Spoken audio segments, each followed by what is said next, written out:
Yesus dieluk-elukan di Yerusalem. Ketika Yesus dan murid-muridnya telah dekat Yerusalem dan tiba di Betfage yang terletak di Bukit Zaitun, Yesus menyuruh 2 orang muridnya dengan pesan, "Pergilah ke kampung yang di depanmu itu, dan di situ kamu akan segera menemukan seekor keledai betina tertambat dan anaknya ada dekatnya. Lepaskanlah keledai itu dan bawalah keduanya kepadaku. Dan jikalau ada orang yang menegur kamu, katakanlah, Tuhan memerlukannya. Ia akan segera mengembalikannya." Hal itu terjadi supaya genaplah firman yang disampaikan oleh Nabi. "Katakanlah kepada putri Sion, lihat, rajamu datang kepadamu. Ia lemah lembut dan mengendarai seekor keledai beban yang muda." Maka pergilah murid-murid itu dan berbuat seperti yang ditugaskan Yesus kepada mereka. Mereka membawa keledai betina itu bersama anaknya, lalu mengelasinya dengan pakaian mereka, dan Yesus pun naik ke atasnya. Orang banyak yang sangat besar jumlahnya mengamparkan pakaiannya di jalan. Ada pula yang memotong ranting-ranting dari pohon-pohon dan menyebarkannya di jalan. Dan orang banyak yang berjalan di depan Yesus dan yang mengikutinya dari belakang berseru. Katanya, "Hosana bagi anak Daud, diberkatilah dia yang datang dalam nama Tuhan. Hosana di tempat yang maha tinggi."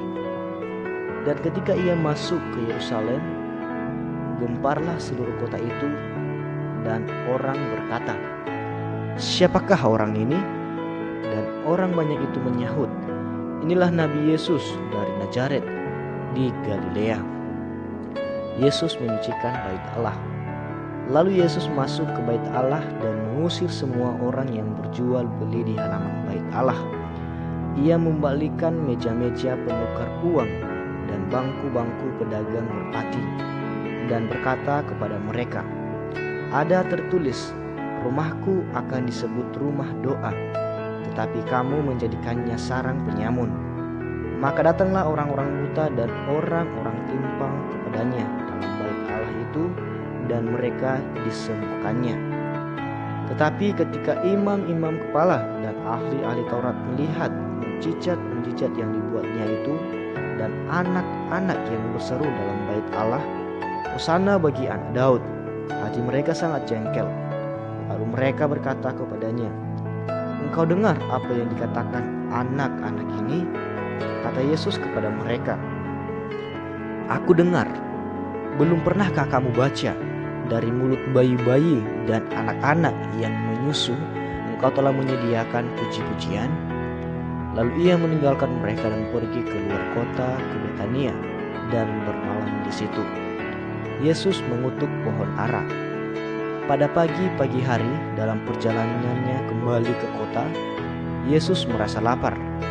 Dekat jalan ia melihat pohon ara lalu pergi ke situ. Tetapi ia tidak mendapat apa-apa pada pohon itu selain daun-daun saja. Katanya kepada pohon itu, "Engkau tidak akan berbuah lagi selama-lamanya." Dan seketika itu juga keringlah pohon ara itu. Melihat kejadian itu, tercenganglah murid-muridnya lalu berkata, "Bagaimanakah mungkin pohon ara itu sekonyong-konyong menjadi kering?" Yesus menjawab mereka, "Aku berkata kepadamu, sesungguhnya jika kamu percaya dan tidak bimbang, kamu bukan saja akan dapat berbuat apa yang kuperbuat dengan pohon ara itu, tetapi juga jikalau kamu berkata kepada gunung ini, beranjaklah dan tercampaklah ke dalam laut, hal itu akan terjadi. Dan apa saja yang kamu minta dalam doa dengan penuh kepercayaan, kamu akan menerimanya." Pertanyaan mengenai kuasa Yesus. Lalu Yesus masuk ke bait Allah, dan ketika ia mengajar di situ, datanglah imam-imam kepala serta tua-tua bangsa Yahudi kepadanya dan bertanya, "Dengan kuasa manakah engkau melakukan hal-hal itu? Dan siapakah yang memberikan kuasa itu kepadamu?" Jawab Yesus kepada mereka, "Aku juga akan mengajukan satu pertanyaan kepadamu, dan jikalau kamu memberi jawaban kepadaku, aku akan mengatakan juga kepadamu dengan kuasa manakah aku melakukan hal-hal itu." "Dari manakah baptisan Yohanes? Dari sorga atau dari manusia?" Mereka memperbincangkannya di antara mereka dan berkata, "Jikalau kita katakan dari sorga, ia akan berkata kepada kita, 'Kalau begitu, mengapakah kamu tidak percaya kepadanya?' Tetapi jikalau kita katakan dari manusia, kita takut kepada orang banyak, sebab semua orang menganggap Yohanes ini nabi." Lalu mereka menjawab Yesus, "Kami tidak tahu." Dan Yesus pun berkata kepada mereka, "Jika demikian, aku juga tidak mengatakan kepadamu dengan kuasa manakah aku melakukan hal-hal itu." Perumpamaan tentang dua orang anak. "Tetapi apakah pendapatmu tentang ini? Seorang mempunyai dua anak laki-laki. Ia pergi kepada anak yang sulung dan berkata, 'Anakku, pergi dan bekerjalah hari ini dalam kebun anggur.' Jawab anak itu, 'Baik, Bapa,' tetapi ia tidak pergi. Lalu orang itu pergi kepada anak yang kedua dan berkata demikian juga. Dan anak itu menjawab, 'Aku tidak mau.' Tapi kemudian ia menyesal lalu pergi juga. Siapakah di antara kedua orang itu yang melakukan kehendak ayahnya?" Jawab mereka, "Yang terakhir." Kata Yesus kepada mereka, "Aku berkata kepadamu, sesungguhnya pemungut-pemungut cukai dan perempuan-perempuan sundal akan mendahului kamu masuk ke dalam kerajaan Allah. Sebab Yohanes datang untuk menunjukkan jalan kebenaran kepadamu, dan kamu tidak percaya kepadanya. Tetapi pemungut-pemungut cukai dan perempuan-perempuan sundal percaya kepadanya. Dan meskipun kamu melihatnya, tetapi kemudian kamu tidak menyesal, dan kamu tidak juga percaya kepadanya." Perumpamaan tentang penggarap-penggarap kebun anggur.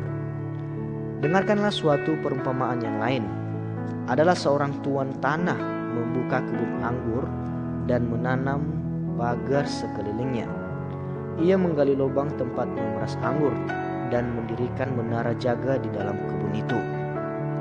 Kemudian ia menyewakan kebun itu kepada penggarap-penggarap, lalu berangkat ke negeri lain. Ketika hampir tiba musim petik, ia menyuruh hamba-hambanya kepada penggarap-penggarap itu untuk menerima hasil yang menjadi bagiannya. Tetapi penggarap-penggarap itu menangkap hamba-hambanya itu. Mereka memukul yang seorang, membunuh yang lain, dan melempari yang lain pula dengan batu. Kemudian tuan itu menyuruh pula hamba-hamba yang lain, lebih banyak daripada yang semula. Tetapi mereka pun diperlakukan sama seperti kawan-kawan mereka. Akhirnya ia menyuruh anaknya kepada mereka. Katanya, "Anakku akan mereka segani." Tetapi ketika penggarap-penggarap itu melihat anaknya itu, mereka berkata seorang kepada yang lain, "Ia adalah ahli waris. Mari kita bunuh dia, supaya warisan yang menjadi milik kita."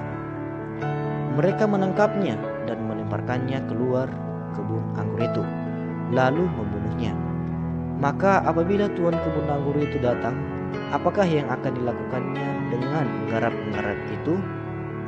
Kata mereka kepadanya, "Ia akan membinasakan orang-orang jahat itu, dan kebun anggurnya akan disewakannya kepada penggarap-penggarap lain yang akan menyerahkan hasilnya kepadanya pada waktunya." Kata Yesus kepada mereka, "Belum pernahkah kamu baca dalam kitab suci, batu yang dibuang oleh tukang-tukang bangunan telah menjadi batu penjuru? Hal itu terjadi dari pihak Tuhan, suatu perbuatan ajaib di mata kita. Sebab itu aku berkata kepadamu, bahwa kerajaan Allah akan diambil daripadamu dan akan diberikan kepada suatu bangsa yang akan menghasilkan buah kerajaan itu. Dan barang siapa jatuh ke atas batu itu, ia akan hancur, dan barang siapa ditimpa batu itu, ia akan remuk." Ketika imam-imam kepala dan orang-orang Farisi mendengar perumpamaan Yesus, mereka mengerti bahwa merekalah yang dimaksudkannya. Dan mereka berusaha untuk menangkap dia, tetapi mereka takut kepada orang banyak, karena orang banyak itu menganggap dia nabi.